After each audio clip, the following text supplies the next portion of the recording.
Okay, so now going towards our next lecture called chirality of molecules.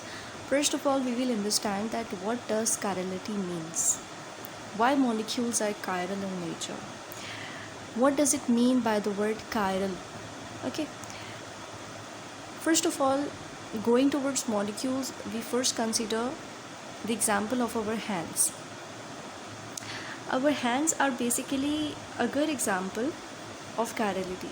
That's why we always give example of hands to understand the term chirality. Basically, both of our hands cannot be lined up together in the same fashion because both of them are mirror images of each other. What does it mean, the mirror images? If you put your hand in front of a mirror, then you can see that there is an opposite image of your hand. Okay, or if you try to line up your left hand perfectly with your right hand so that the palms are both facing in the same direction, then you can see that they cannot line up exactly. That's why we are saying the hands have mirror images, and they are also non-superimposable. They cannot be superimposed on each other, both of our hands. So the same thing applies to some molecules. Some molecules are chiral in nature, okay, and we say that this molecule is a chiral molecule. Okay, why we say that this molecule is a chiral molecule? Because that molecule which is chiral in nature will exactly have the same characteristics like I have just explained as an example of hands. They just have the properties like uh, the hands. They have mirror image that cannot line up with it perfectly. Okay, those molecules, I'm saying again, those molecules has a mirror image that cannot line up with it perfectly. So the mirror images are non-superimposable. I can say in another words that the mirror images are non-superimposable basically. So there is a term in chemistry for these type of molecules. First of all, we say these molecules are chiral in nature. And the another term for these molecules which fits perfectly on these type of molecules, the term is called enantiomer. The pair of non-superimposable mirror image molecules are called enantiomer. Okay, so basically coming back to the chirality, the opposite of chiral is achiral. The opposite of chiral is achiral.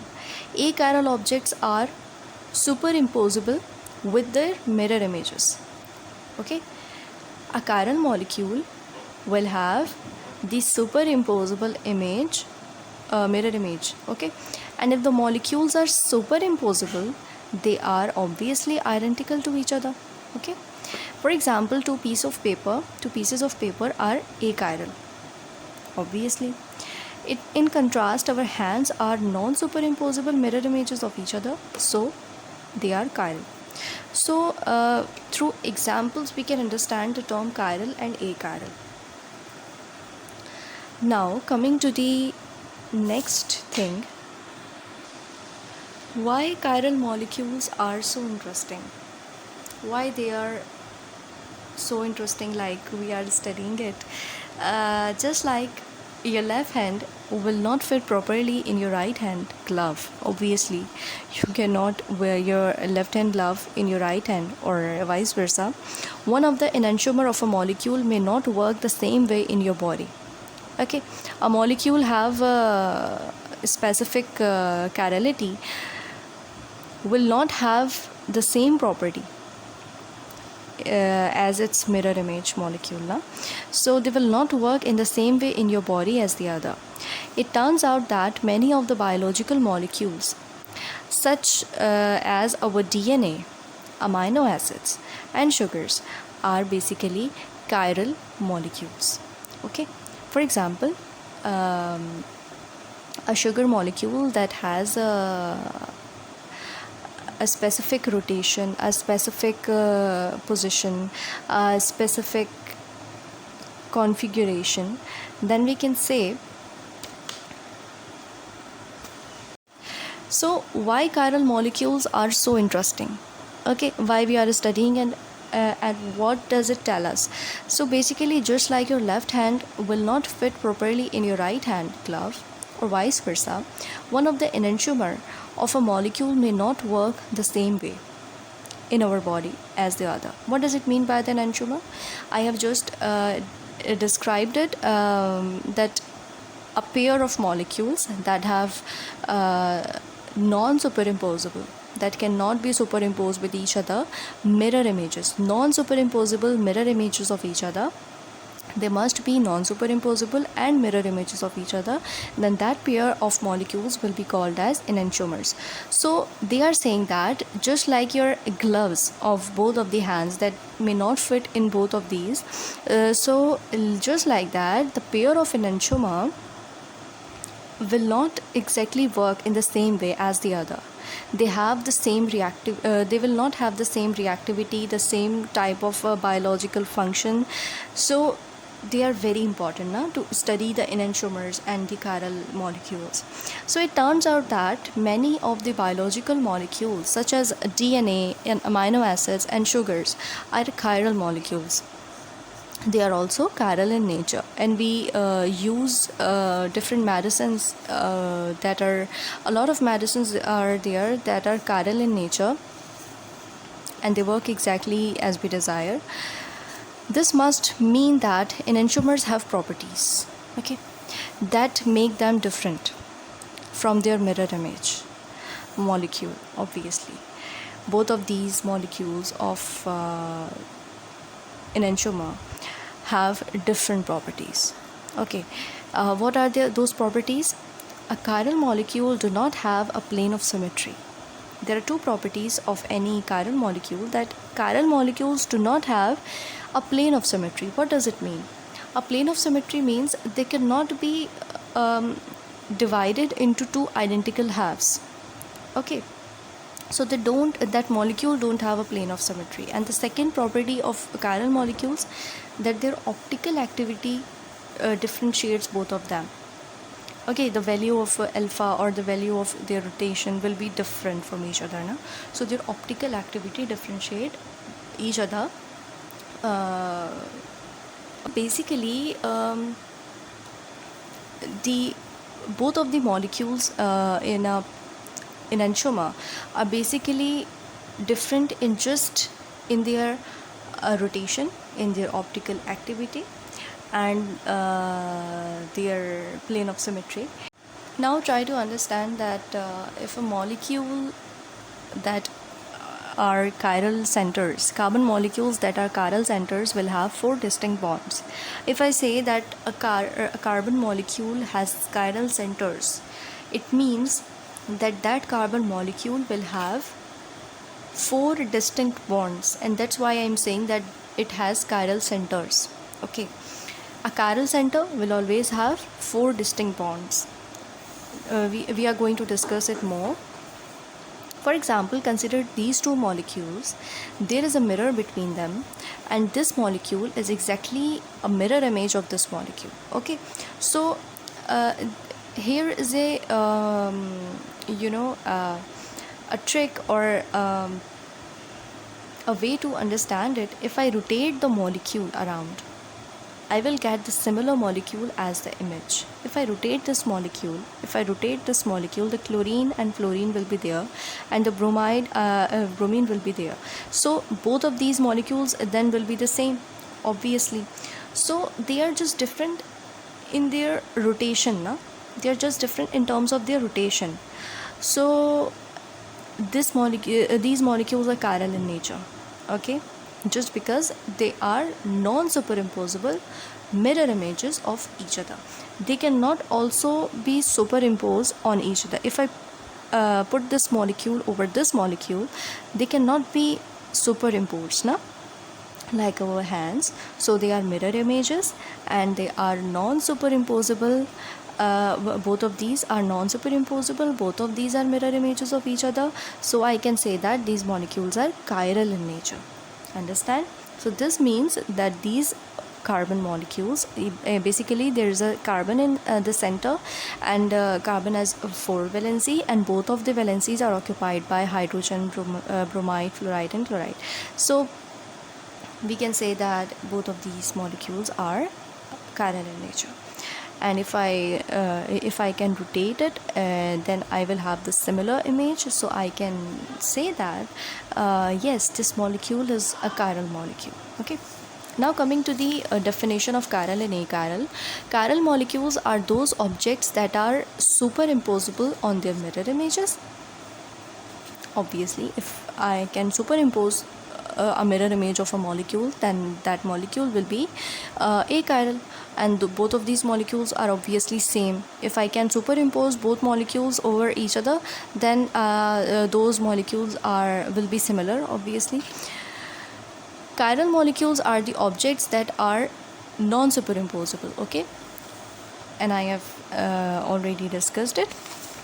So if you understand both of these terms effectively, then I am going to discuss it further.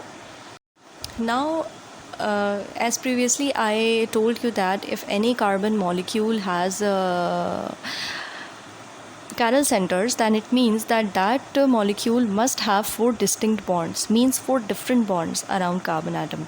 Now I am saying that if any carbon atom contains 4 different bonds, there is a stereoisomer. What does it mean? There is a stereoisomer, means that molecule will have exactly a mirror image of that molecule. If a molecule have 4 different bonds, then there is a stereoisomer of it. There is a mirror image of that molecule. Okay. In other words, any carbon that have 4 different bonds will have a non-superimposable mirror image. Okay, the stereoisomer means it's isomer. It's iso means same and mers means parts, same parts, and stereo means different special arrangement in the 3D space. Okay, so this molecule, consider this molecule, and a carbon is represented in pink color, is basically a chiral carbon. Why this carbon is chiral, not this carbon? Because this carbon, which is represented in pink color, has 4 distinct bonds around it. For example, it has hydrogen attached to it with a dash line. A bold line has an NH3 positive. Okay. And the third valency of carbon is occupied with a CH3, means methyl group, and the fourth valency is occupied by CH2, this carbon. So all of these bonds, all of these vacancies are occupied by different types of atoms. So all bonds are different from each other. That's why I'm saying that this carbon is chiral in nature, and this is a chiral center of that molecule. Exactly, if this carbon is a chiral, has a chiral center, then it will must have a stereoisomer of it. What does it mean? It will must have a mirror image of it, which is a non-superimposable. Okay, so I can make exactly mirror image of it. How? Ammonia represented, yani कि NH3 positive represented with the dashed line instead of bold line, and H represented with the bold line. So if you see that, just considering this part, this chiral part, now you can see that this is a mirror image. Okay, exactly a mirror image of each other. So considering another molecule which is a lactate-ine, basically it is a lactate-ine. So if I say that find a chiral center here, or stereo center, a chiral center, there are different names. So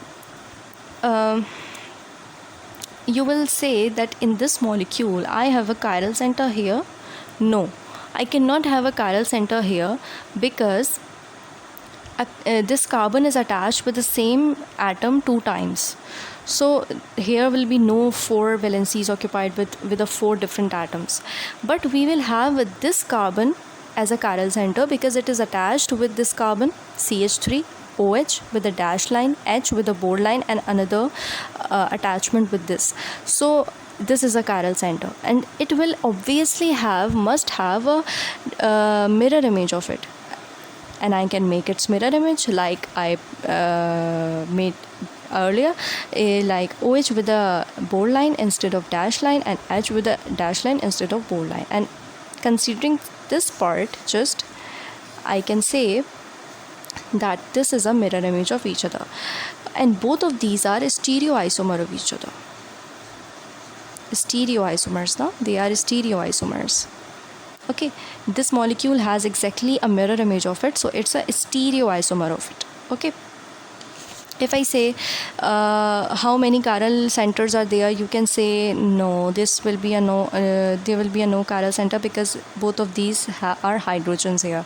And if I say is this molecule a chiral center, you will say yes, because there is a OH, there is a CH3, and the fourth valency is occupied by H, and there's another attachment which is with the CH2, so it's a chiral center. Is this a chiral center? Yes, this is a chiral center.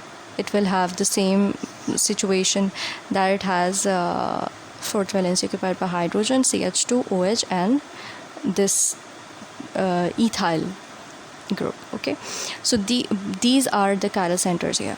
How many chiral centers here? This is a chiral center. Why?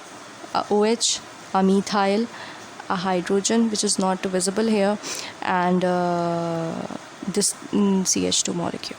Okay, this is not a chiral center. It is clearly visible because these two double bonds showing that carbon is attached 2 times with this oxygen, so it is not a chiral center because we must have 4 distinct bonds.